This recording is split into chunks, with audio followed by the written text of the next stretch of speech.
श्री गणेशाय नमः. श्री स्वामी समर्थ. आज आपण युद्धकांडातला 80वा सर्ग वाचूया. रावणाच्या पूर्वोक्त वचनांनी मोहित झालेल्या आणि संतप्त झालेल्या सीतेला सरमेने आपल्या वाणीने आल्हाद दिला. ग्रीष्म ऋतूच्या तापाने दग्ध झालेल्या पृथ्वीला वर्षाकालच्या मेघमालेने आपल्या जलाच्या शिडकाव्याने आल्हादित करावे तसे सरमेचे बोलणे आल्हाददायक होते. त्यानंतर वेळ ओळखून आणि हसून बोलणारी शर्मा पुन्हा बोलू लागली.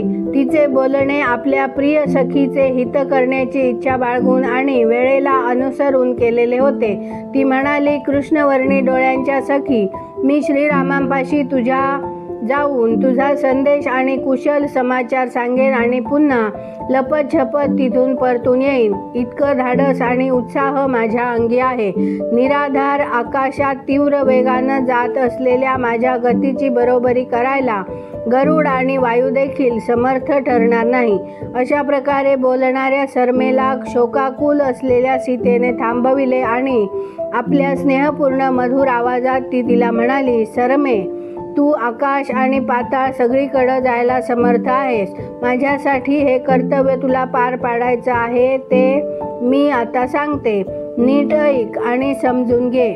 जर तुला माझं प्रिय कार्य करायचं असेल आणि याविषयी तुझी बुद्धी स्थिर असेल तर ऐक. रावण इथून जाऊन काय करतो आहे ते मी जाणून घेऊ इच्छिते. शत्रूंना रडविणारा रावण मायाबलानं संपन्न आहे. तो दुष्टात्मा मला मोहित करतो आहे. जशी दारू ही जास्त प्रमाणात घेतली तर ती पिणाऱ्याला बेशुद्ध करते, तसेच हे आहे.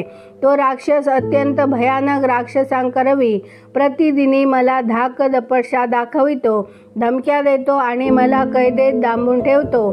त्यामुळं मी सदैव उद्विग्न आणि शंकित असते. माझं चित्त स्वतः स्वस्थ होऊ शकत नाही. त्याच्याच भयानं उद्विग्न होऊन मी या अशोक वनात येऊन बसलेली आहे.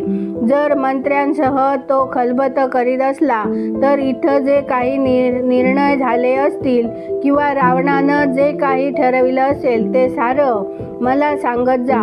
माझ्यावर ती मोठीच कृपा होईल. अशा प्रकारे बोलत असलेल्या सीतेला मधुर भाषिणी सरमेने किंचित थोपटले.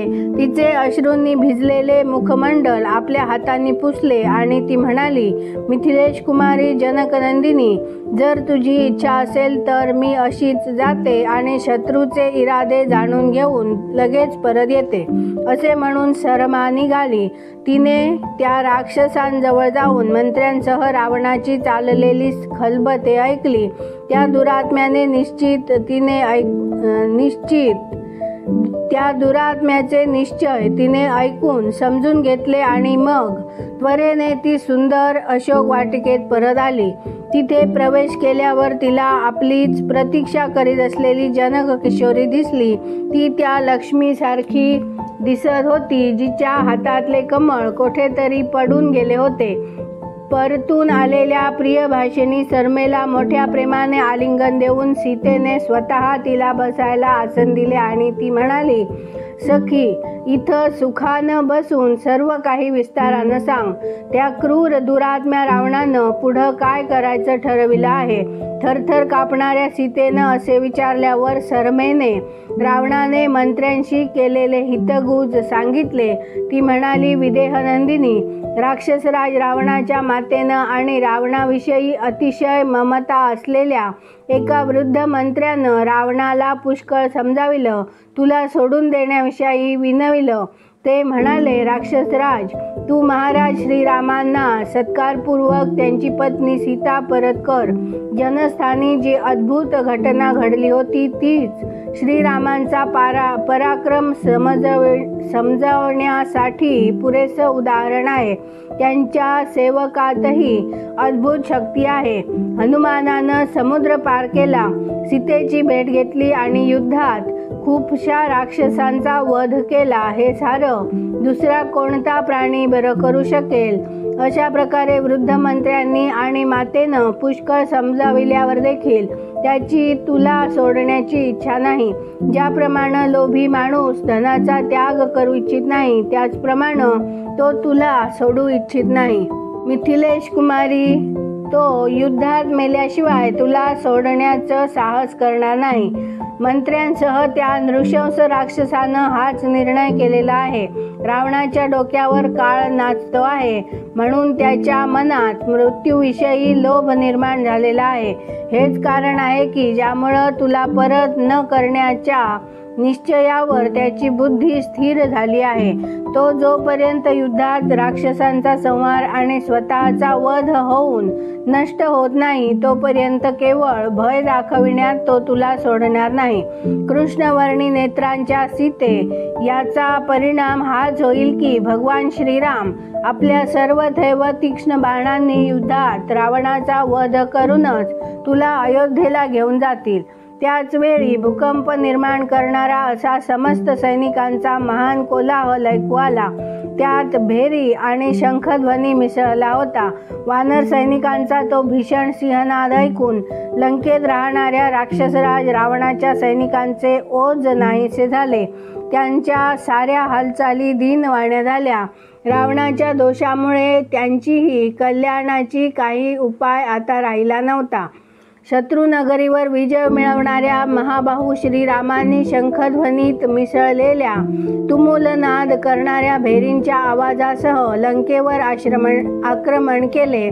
तो भेरीनाद ऐकून राक्षसराज रावणाने 2 घटकापर्यंत काहीसा विचार केला आणि मग आपल्या मंत्र्यांकडे पाहिले. त्या सर्व मंत्र्यांना हाक मारून जगाला संतप्त करणारा महाबली क्रूर राक्षसराज रावण कोणावरही आक्षेप न घेता सारी सभा प्रतिध्वनित करीत बोलू लागला. तुम्ही सर्वांनी रामाचा पराक्रम, बलपौरुष आणि समुद्र लंघन यांचं जे वर्णन केलं ते मी ऐकलं, परंतु मी तुम्हालाही वीर समजतो. रामाच्या पराक्रमाच्या गोष्टी ऐकून चुपचाप एकमेकांची तोंड का पाहता आहात? तुम्हीही संग्रामभूमीवर सत्यपराक्रम गाजवणारे आहात. रावणाचे हे आक्षेपपूर्ण वचन ऐकल्यावर महाबुद्धिमान माल्यवान राक्षस बोलू लागला. तो रावणाच्या आईचा वडील होता. तो म्हणाला, राजन, जो राजा 14 विद्यात पारंगत आणि नीतिमान असतो तोच दीर्घकाळपर्यंत राज्य कारभार करतो. तो शत्रूंना देखील वश करून घेतो. जो काळाला अनुसरून आवश्यक असेल तर शत्रू पक्षाशी संधी आणि विग्रह करतो, तसेच आपल्या पक्षाची वृद्धी साधतो. तो महान ऐश्वर्याचा भागीदार होतो. ज्या राजाची शक्ती क्षीण होत असते किंवा जो शत्रूला तुल्यबळ असतो त्यानं संधी करणंच योग्य ठरेल. आपल्यापेक्षा अधिक किंवा आपल्या इतकीच शक्ती असलेल्या शत्रूचा कधीही अपमान करू नये. जर स्वतः शक्तीनं वरचढ असेल तरच त्या राजानं शत्रूशी युद्धाला उभं ठाकावं. म्हणून सांगतो रावणा, मला तर श्रीरामांशी तह करणंच योग्य वाटतं आहे. जिच्यासाठी तुझ्यावर हे परचक्र येत आहे ती सीता तू श्रीरामांना परत करावीस. पहा, देव, ऋषी आणि गंधर्व तसेच सारेच श्रीरामांना सुयश चिंतितात. तेव्हा तू त्यांना विरोध करू नको. त्यांच्याशीही तह करण्याचेच प्रयत्न कर. भगवान ब्रह्मदेवांनी सूर आणि असुर या 2च पक्षांची सृष्टी रचना केली आहे. धर्म आणि अधर्म हेच त्यांचे आश्रय आहेत. महात्मा देवांचा पक्ष धर्म आहे आणि राक्षसांचा, असुरांचा पक्ष अधर्म आहे, असं ऐकिवाद आहे. राक्षसा, तूही हे ध्यानी घे. जेव्हा सत्ययुग असतं तेव्हा धर्म बलवान होऊन अधर्माला ग्रासतो आणि जेव्हा कलियुग येतं तेव्हा अधर्म धर्माला सारतो. तू दिग्विजयासाठी जेव्हा सर्व लोकात भ्रमण केलंस तेव्हा महान धर्माचा नाश केलास आणि अधर्माचं आचरण केलंस.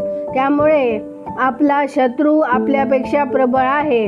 तुझ्यावर प्रमादावर पोचलेला गेलेला अधर्मरूपी अजगर आता आपल्यालाच गिळंकृत करू इच्छितो. देवांनी पाळलेला धर्म मात्र त्यांच्या वाढीलाच मदत करतो. इथे 80वा सर्ग पूर्ण झाला. उद्या आपण 81वा सर्ग वाचूया. व्हिडिओ आवडल्यास व्हिडिओला लाईक, शेअर, सबस्क्राईब करा. बेल आयकन क्लिक करून कमेंटमध्ये जय श्रीराम लिहायला विसरू नका. धन्यवाद. जय जय श्रीराम.